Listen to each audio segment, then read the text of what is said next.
Hello friends,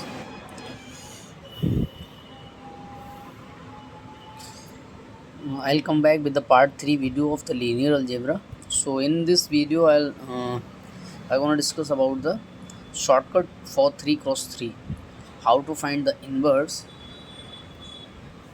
In the previous part 2 video I have discussed the shortcut for 2 cross 2, how to find the inverse. So in this video I'll discuss about the 3 cross 3. So let's see. So basically जो है अगर हमको A inverse find करना है, हमारे पास 3 cross 3 की अगर matrix दी हुई है तो बेसिकली लेट्स से आप हेडिंग डाल लीजिए for shortcut valid only for 3 cross 3 matrixes. ठीक है, तो लेट्स से मैट्रिक्स कोई दी हुई है 1 2 3 3 1 1 0 1 2, 3 क्रॉस 3 इसका ऑर्डर है। तो हालांकि हम लोग वैसे भी निकाल सकते हैं, ऐसा कुछ वो नहीं है कि हम A11 A12 A13 A14 A15 A11 A12 A13 A21 A22 A23 A31 A32 A33 भी करके भी हम लोग माइनर्स निकाल के भी हम लोग निकाल सकते हैं, लेकिन वो एक लंबा प्रोसीजर है। ठीक है, तो हमको ये पता है कि जो ए इनवर्स का फार्मूला होता है वो adjoint A divided by mod A होता है। ठीक है, तो सारी कहानी जो है वो एडजॉइंट ए की है। यही 2 क्रॉस 2 में भी था, यही 3 क्रॉस 3 में भी हुआ। देखो ए मॉड ए की वैल्यू तो मतलब जो डिटर्मिनेंट ऑफ ए की वैल्यू तो हम निकाल सकते हैं ना, तो सिंपल है 1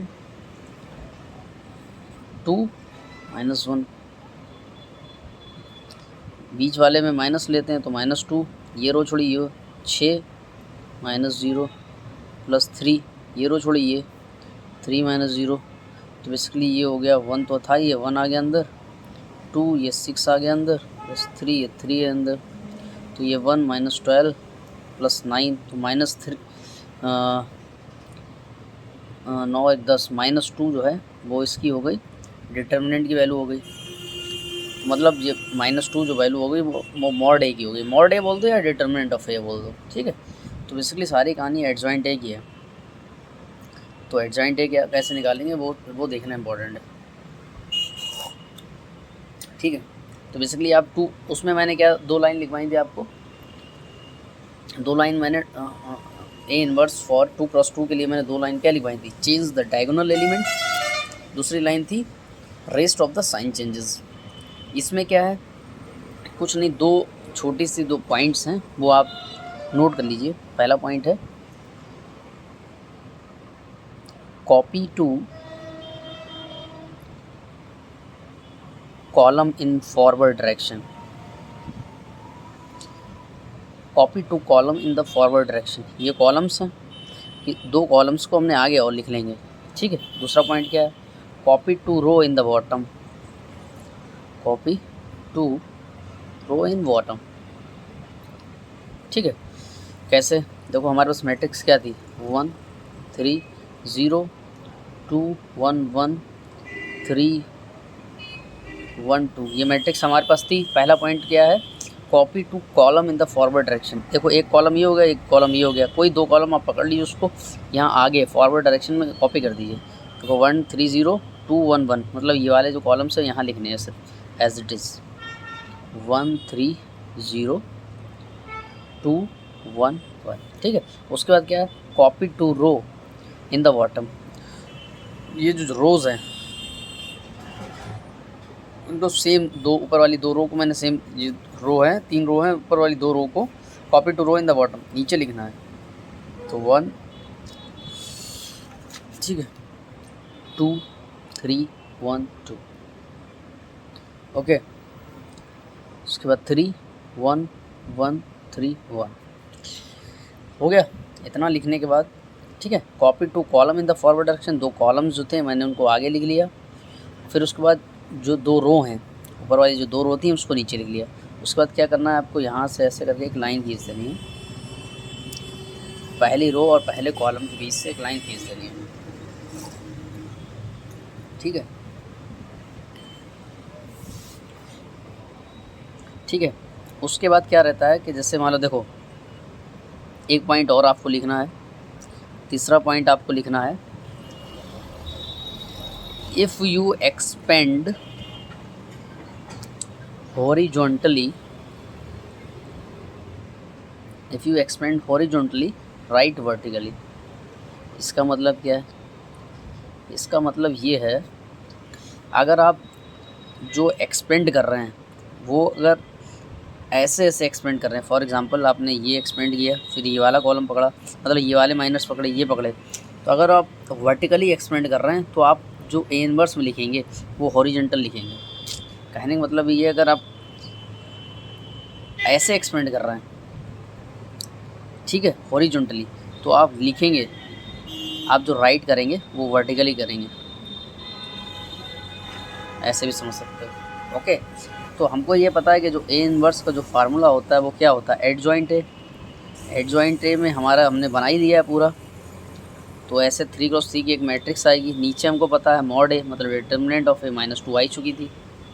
अच्छा, तो मैंने क्या किया, माइनस पकड़े, 2x2 के माइनस पकड़े, तो ये माइनस का मैंने मल्टीप्लाई किया, 2 - 1 1 हो गया। फिर उसके बाद देखो मैं ये पकड़ रहा हूँ, 0 - 2 का 3 बार किया तो 6 हो गया, मतलब -6 हो गया। मैं देखो क्या कर रहा हूँ, हॉरिजॉन्टली ऐसे, मैं ऐसे चलूँगा, ठीक है, हॉरिजॉन्टली चलूँगा, तो मैं लिखूँगा यहाँ पर वर्टिकली। तो ये 6 - 6 यहाँ लिख लिया मैंने। इसी तरीके से 3 - 0 3 हो गया, तो मैं 3 नीचे लिखूँगा। इसी तरीके से मैं इस वाले को पकड़ूँगा, फिर इस वाले को पकड़ूँगा, फिर इस वाले को, तो ऐसे में 3 - 4 - 1, तो -1 हमने लिख दिया। इस तरीके से 2 हो गया, इस वाले करा 2 0 हो गया, ठीक है, ये -1 हो गया। इसको पकड़ा 0 - 1, तो ये -1 हो गया। नीचे वाले को पकड़ा, ठीक है, तो इसी तरीके से सारे सॉल्व कर लेंगे। ये आ गया। ये जो -2 है इसका आप अंदर जो है चाहो तो अंदर मल्टीप्लाई कर दो, अदरवाइज़ आप नहीं चाहते हो अंदर मल्टीप्लाई करना तो भी ठीक है, कोई दिक्कत नहीं, यही आंसर हो गया आपका। ठीक है, समझ में आया? कोई डाउट आए तो कमेंट सेक्शन में कमेंट करके पूछ सकते हैं। हेडिंग डालिए आप लोग, प्रॉपर्टीज़ ऑफ द डिटर्मिनेंट्स। हमने इससे पहले देखा था, पार्ट 1 में देखा था प्रॉपर्टीज़ ऑफ द मैट्रिक्सेस। अब हम लोग देखेंगे properties of the determinants. So if A is a square matrix of order n cross n whose determinant is mod a, where determinant को DET शॉर्ट में लिख लेते हैं, डिटर्मिनेंट मल्टीप्लाई KA, तो बाहर आएगा, मान लो ए मैट्रिक्स का ऑर्डर n है तो k की पावर n इंटू मॉड ए आता है। ये क्या मतलब है इसका भी मैं समझाता हूँ, लेकिन आप इसको नोट कर लीजिए। दूसरा पॉइंट क्या है, if A is a square matrix of order n cross n and determinant a, then mod A की पावर n, मॉड लगा हुआ है तो मॉड ए की पावर n हो जाएगा। ए इन्वर्स है तो ए इन्वर्स है, सॉरी ये इन्वर्स होगा 1 होगा तो -1 हो जाएगा। ठीक है, इसी तरीके से जैसे इसमें एक क्वेश्चन दिया हुआ है, आप देख लिखिए, इसको नोट करिए। A square matrix of order 3x3 whose determinant a is equal to find the determinant of b where b is equal to 2a³। देखो इसमें हम एक्चुअली में दिया क्या है, देखो मैं समझाता हूँ। आपको डिटर्मिनेंट a की वैल्यू दी हुई है, कितनी दी है, 2 दी हुई है। ठीक है, जो ए मैट्रिक्स है उसको ऑर्डर 3x3 है, और आपसे पूछा क्या है, जो बी जो डिटर्मिनेंट है उसकी वैल्यू क्या होगी, जो कि रिलेशन हमको दिया और 2a³। ठीक है, इतना क्वेश्चन दिया हुआ है। ठीक है, ये मैट्रिक्स है 3x3 की, जिसकी ए की डिटर्मिनेंट आपको 2 दी हुई है। ठीक है, तो आपको जो है v की वैल्यू बतानी है, तो हमको v का डिटर्मिनेंट लेना है, तो मैं लिख सकता हूँ determinant of b which is equal to determinant of this. अभी मैंने ऊपर वाली प्रॉपर्टीज़ देखी थी, अगर a का ऑर्डर कितना है, n है, तो जो कांस्टेंट उसके साथ होता था उसकी पावर भी n आती थी।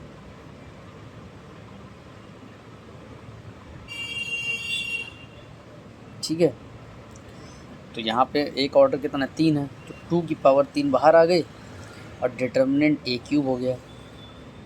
2 की पावर क्यूब तो ऐसे ही रहा, डिटर्मिनेंट a³ को मैं लिख सकता हूँ डिटर्मिनेंट की power cube.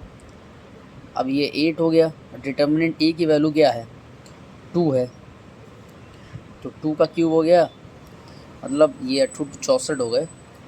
64 is the answer for this question. ठीक है, देखिए ये प्रॉपर्टी क्या थी, डिटर्मिनेंट के ए वेयर जो हमारे पास जो ए मैट्रिक्स थी उसका ऑर्डर क्या था, n क्रॉस n था। अगर उसमें कोई कांस्टेंट अगर मल्टीप्लाई होता है तो अगर उस कांस्टेंट को जब हम बाहर निकालते हैं तो उसकी जो ऑर्डर है वो भी साथ में बाहर आता है। तो इसी तरीके से यहाँ पे ऑर्डर n था तो उसकी पावर n बाहर आई, यहाँ पे ऑर्डर 3 था तो 2 की पावर 3 बाहर आई। इसी तरीके k की पावर n बाहर आके इनको मॉडे हो गया था। ठीक है, तो दोनों प्रॉपर्टीज़ का यूज़ हो गया, अंडरस्टैंड। ठीक है, उसके बाद हम लोग देखते हैं डायगोनल मैट्रिक्स क्या होती है। तो आप हेडिंग डालिए diagonal matrix. So basically diagonal matrices क्या होती हैं, डायगोनल मैट्रिक्स क्या रहता है, if in the square matrix all the diagonal, लिखिए if in the square matrix all the diagonals और basically principal diagonal elements are not equal to 0 and remaining element is 0। Remaining element मतलब ये सारे element 0 हों और जो principal diagonal के element हों वो नॉन जीरो हों। प्रिंसिपल डायगोनल के जो एलिमेंट हैं नॉट इक्वल टू 0 हों, that matrix is called the diagonal matrix. Basically diagonal matrix में क्या रहता है, इफ़ डायगोनल मैट्रिक्स को मैं लिख सकता हूँ पी क्यू आर, ऐसे मैंने ले लिया और बाकी एलिमेंट 0 होने चाहिए। अच्छा, इफ़ पी क्यू और आर की वैल्यू अगर 1 हो जाए then this matrix is called the identity matrix. ठीक है, 3 क्रॉस 3, बेसिकली 3 क्रॉस 3 का ही क्यों है, 2 क्रॉस 2 की भी हो सकती है, लेकिन मैंने 3 क्रॉस 3 का एग्जांपल लिया है। ठीक है, स्क्वायर मैट्रिक्स होना चाहिए basically. Properties of the diagonal matrix, diagonal matrix की प्रॉपर्टीज़ क्या होती हैं। कोई भी अगर डायगोनल मैट्रिक्स है, लेट्स से डायगोनल कोई मैट्रिक्स है ए बी सी, उसमें मुझे उस मैट्रिक्स में मुझे डायगोनल मैट्रिक्स कोई में मुझे कोई दूसरी diagonal matrix P Q R को अगर जोड़ना या घटाना है तो वो इक्वल होगा diagonal matrix a plus minus p comma b plus minus q comma c plus minus r. इसी तरीके से दूसरी जो प्रॉपर्टीज़ हो जाएगी डायगोनल मैट्रिक्स की, अगर डायगोनल मैट्रिक्स है हमारे पास let's say A B C, इसी में अगर हमको मल्टीप्लाई करना है डायगोनल मैट्रिक्स इस तरह पी क्यू आर, तो उनके डायगोनल का ही मल्टीप्लाई होगा, ना कि सारी मैट्रिक्स का, क्योंकि all other elements are equals to 0। ठीक है, division is not possible in the diagonal matrices. Okay, the diagonal matrices division is not possible. तो बेसिकली क्या रहता है, कोई भी अगर हमको डायगोनल मैट्रिक्स दे रखी होती है और उस डायगोनल मैट्रिक्स में बेसिकली जो अगर उसका हमसे पूछा जाता है कि जैसे आपको डायगोनल मैट्रिक्स गिवन है, आपको डिटर्मिनेंट निकालनी है या कुछ भी किसी भी तरीके से कोई भी सवाल आ जाता है तो आपको सॉल्व करना रहता है। जैसे फॉर एग्जांपल देखिए, कोई एक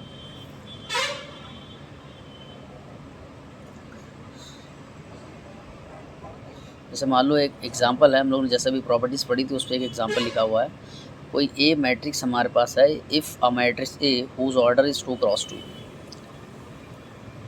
जो डिटर्मिनेंट मैट्रिक्स की जो डिटर्मिनेंट है वो इक्वल है 4, then the find the determinant of b where relation जो दिया हुआ b is equal to determinant 2 a का स्क्वायर इंटू ए इनवर्स। क्या ये हम कर नहीं सकते हैं? ऑफकोर्स कर सकते हैं। मुझे डिटर्मिनेंट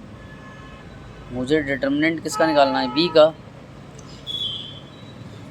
तो कोई दिक्कत नहीं है, मुझे डिटर्मिनेंट निकालना है बी का।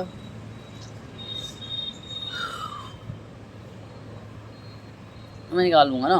देखो मुझे ये पता ए का ऑर्डर कितना है, 2 है, तो ये ए में जो कांस्टेंट है उसकी पावर कितनी आएगी, 2 आएगी। अब उसकी पावर 2 प्लस क्या आएगी माइनस क्या, ये इंपॉर्टेंट रहता है। उसकी पावर आएगी माइनस की, क्यों, क्योंकि इसकी होल की पावर माइनस है, तो उसकी पावर -2 आ जाएगी, क्योंकि 2 ऑर्डर है। उसके बाद वो तो चलो ठीक है, उसके बाद मॉड लगा के मैंने ए स्क्वायर इंटू ए इनवर्स कर दिया। ये तो वैल्यू चलो हमारे पास 1/4 हो गई। ये जो मैंने डिटर्मिनेंट जो ए स्क्वायर है लिखा हुआ ए इनवर्स बाई 4 ऐसे नहीं दिया, इसको मैं क्या लिख सकता हूँ, इसको मैं लिख सकता हूँ, इसको मैं 1 बाई ऐसे नहीं लिख सकता हूँ क्या, ए स्क्वायर, ऑफकोर्स लिख सकता हूँ।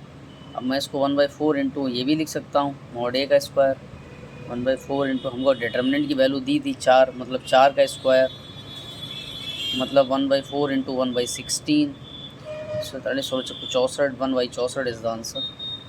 Understand? So till now I'll stop here. So in the next video, in the uh, part 4 video, I come back with the new topic, that is rank of a matrix. ठीक है.